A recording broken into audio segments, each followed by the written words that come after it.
இதுதான் நம்மளோட morning breakfast. So hi hello welcome back to our YouTube channel. இன்றைக்கி பார்த்திங்கன்னா நம்மளோட மார்னிங் ரொட்டீன் தாங்க. ஸோ என்ன தான் நம்ம சாப்பிட போகிறோம், ஸோ மார்னிங் என்ன பண்ணுறோன்றது தான் இந்த வீடியோவாக இருக்கும். பார்த்திங்கன்னா என்னோடய வீடியோவை யாராச்சும் சப்ஸ்கிரைப் பண்ணாமல் பார்த்துட்டு இருந்தீங்கன்னா மறக்காமல் சப்ஸ்கிரைப் பண்ணி வச்சு வீடியோ பாருங்கள். ஸோ இன்றைக்கி பார்த்திங்கன்னா நம்ம மார்னிங் பிரேக்ஃபாஸ்ட்டுக்கு என்ன பண்ண போகிறோன்றது. மார்னிங் காஃபிலேருந்து நம்ம ஆரம்பிச்சோம். நான் ப்ரஷ்ஷில் பண்ணிட்டேங்க எழுந்திரிச்சிட்டு. ஸோ ரொம்ப தலைவலியாக, ஸோ அதான் டீ ஆர் காஃபி வச்சுக்கலாம்னு சொல்லிவிட்டு ஃபஸ்ட்டு மார்னிங் ஸ்டவ் ஆன் பண்ணிவிட்டு நம்ம காஃபி வச்சுட்டு, ஸோ என்ன ப்ரிப்பேர் பண்ணலாம் நம்ம. ஸோ டீ வச்சுட்டு ஆல்ரெடி நான் நைட்டே பார்த்திங்கன்னா ராகி தோசை பண்ணலாம்னு சொல்லிட்டு பார்த்திங்கன்னா நம்ம நார்மலாக அரிசி மாவு அரைச்சிருப்போம் இல்லைங்களா. ஸோ அதுக்கு நான் ராகியை கொஞ்சம் மிக்ஸ் பண்ணி வச்சுருக்கேன். ஸோ ஹெல்த்துக்கும் நல்லதுன்றதுனால பாருங்கள், இது நைட்டே நம்ம நார்மலாக மாவு இருக்குல்ல, தோசை மாவு, ஸோ அதுக்கு நான் ராகியை மிக்ஸ் பண்ணி வச்சுருக்கேன். ஸோ இது நல்லா இப்போ புளிச்சிருக்கு. ஸோ நம்ம இதை தோசை ஊற்றி சாப்பிட்டோம்னா நல்லா ஹெல்த்தியாகவும் இருக்கும். சின்ன ஷார்ட் வீடியோ தான் இது, நம்மளுக்கு நம்ம ஹெல்த்தியாக இருக்கணும் இல்லையா. ஸோ அதனால் அந்த மாதிரி தான் சொல்லுவேன். ஆனால் வெளியெல்லாம் போனால் அதையே சாப்பிட்டுட்ருக்கேன். உப்பு போட்டு பார்த்திங்கன்னா நான் இப்போது கரைச்சி வச்சுருக்கேன். ஸோ நீங்கள் ராகி தோசை எல்லாம் பண்ணோன்னா நைட் என்ன பண்ணுங்கன்னா, நார்மலாக மாவு அரைச்சிருப்பீங்களா, ஸோ அதுக்கு பார்த்திங்கன்னா கொஞ்சமாக ராகியை மிக்ஸ் பண்ணி வச்சிங்கன்னா அதில் இட்லி ஆர் தோசை எல்லாம் நீங்கள் சுட்டுக்கலாம். ஸோ இன்னொன்று என்னென்னா, ஆல்ரெடி கொண்டக்கடலை தெரியுங்களா, இது பார்த்திங்கன்னா இது பண்ணி வச்சுருக்கேன். ஸோ இதில் என்ன பண்ண முடியுன்றத யோசிச்சிருக்கேன். ஸோ சும்மா கிரேவி மாதிரி ஏதாச்சும் பண்ணலாமா, அதான் யோசிச்சுட்ருக்கேன். என்ன பண்ணுறதுன்னு தான் தெரியல. சும்மா குருமா மாதிரி பண்ணிக்கலாம். ஸோ அதுக்கு ஃபஸ்ட்டு நம்ம பார்த்திங்கன்னா கொண்டக்கடலையும் இங்கே அப்படியே சாப்பிட்றத விட இந்த மாதிரி ஊற வச்சுட்டு அதை ஒரு துணியில் கட்டி ஒரு ஃப்ரிட்ஜில் வச்சிங்கன்னா இந்த மாதிரி வரும். ஸோ நான் அப்படியே வச்சுருந்து அதே வந்துருச்சு. பார்த்திங்கன்னா யாரெல்லாம் எஜுகேஷன் முடிச்சிருக்கீங்க கண்டிப்பாக ஒர்க் அப்போவே தேடிட்டு போயிடுங்க. வீட்டில் மட்டும் இருக்காதீங்க, ஹவுஸ் ஒய்ஃபாக மட்டும் இருந்துடாதீங்க சாமி.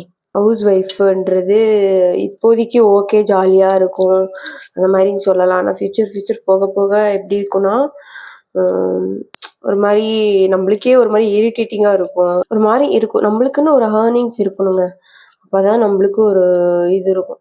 நம்ம ஏன் சொல்கிறேன்னா, ஸோ யாரெல்லாம் டிகிரி கம்ப்ளீட் பண்ணியிருக்கீங்க, சடனாக நீங்கள் கம்ப்ளீட் ஆன உடனே ஒர்க் சர்ச் பண்ண ஆரம்பிங்க. நான் பார்த்திங்கன்னா டிகிரி கம்ப்ளீட் ஆகிட்டு கொஞ்ச நாள் தேடினேன். அதுக்கப்புறம் பார்த்திங்கன்னா மேரேஜ் அவுட்டுன்னு சொல்லிட்டு மேரேஜ் ஆனேன். அதுக்கப்புறம் இப்போ தேடுற பார்த்திங்கன்னா எனக்குன்ற ஒரு ஒர்க்கெல்லாம் கரெக்டான அமைய மாட்டேங்குது.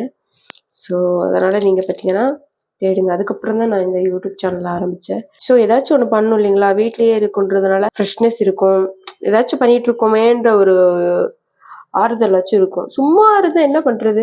சுகர் போட்டுட்டு நான் பார்த்திங்கன்னா காஃபி வச்சுருக்கேங்க.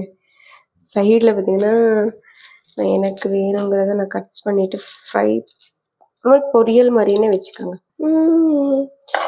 இவ்வளோதாங்க, நம்ம கட் பண்ணி முடிச்சிட்டோம் சரிங்களா. ஸோ நம்ம இப்போ ஒரு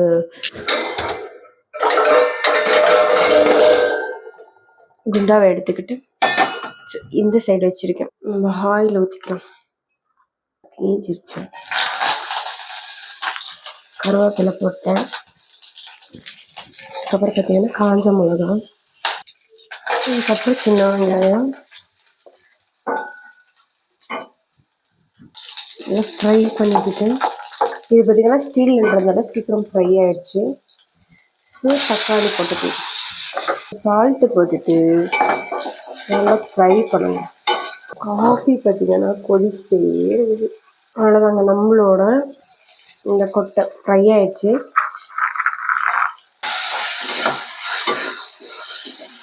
வேணும் அதில் கொட்டை வேகிற அளவுக்கு நம்ம தண்ணி ஊற்றிக்கிட்டோம்னா போட்டுட்டு முடிஞ்சு விட்டது.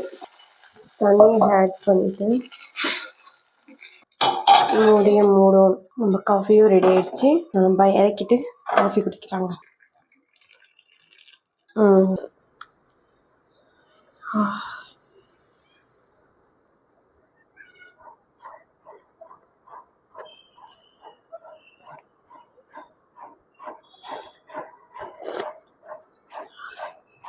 நான் வில்லேஜ் வாழ்க்கையை ரொம்ப மிஸ் பண்ணுறேங்க.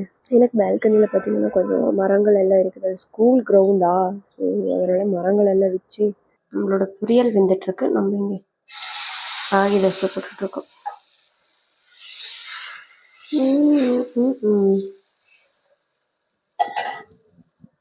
டிஃப்ரெண்ட்டாக கலர் கலராக சாப்பிட்ணுன்னா இது பண்ணிக்கோங்க.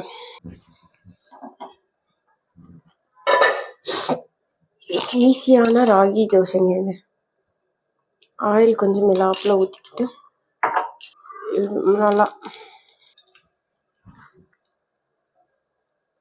நானும் அதை ட்ரை பண்ணியிருக்கேன். ராகியை நல்லா மிக்ஸ் பண்ணி உப்பு போட்டு ஸோ கலக்கி ஊற்றிருக்கேன். ஸோ அது வராது, நல்லாவே வராது. அதனால் நான் இந்த ஒரு இதை ட்ரை பண்ணேன். பார்த்தீங்கன்னா எவ்வளோ அழகாக பிறகு தோசை வருது. அப்புறம் இப்படி திருப்பி போடணும். நம்மளுக்கு 2 போதும். ஸோ ஆல்ரெடி நம்ம ஒன்று சுட்டு வச்சுட்டேன். ஸோ நம்ம சாப்பிட்றது பார்த்தீங்கன்னா இதுக்கு நான் மிளகாத்தூள் எதுவுமே யூஸ் பண்ணல. ஆனியன், டொமேட்டோ அண்ட் காஞ்ச மிளகா, அதுக்கப்புறம் கருவேப்பிலை, இவ்வளோதான். இதுதான் நம்மளோட morning breakfast. So ragi dosa, கொண்டக்கடலை பொரியல். இந்த வீடியோ உங்களுக்கு பிடிக்குன்னு நினைக்கிறேன். இந்த வீடியோ பிடிச்சதா மறக்காம லைக் பண்ணுங்க, கமெண்ட் பண்ணுங்க அண்ட் மறக்காம சப்ஸ்கிரைப் பண்ணி வீடியோ பாருங்க. பாய்.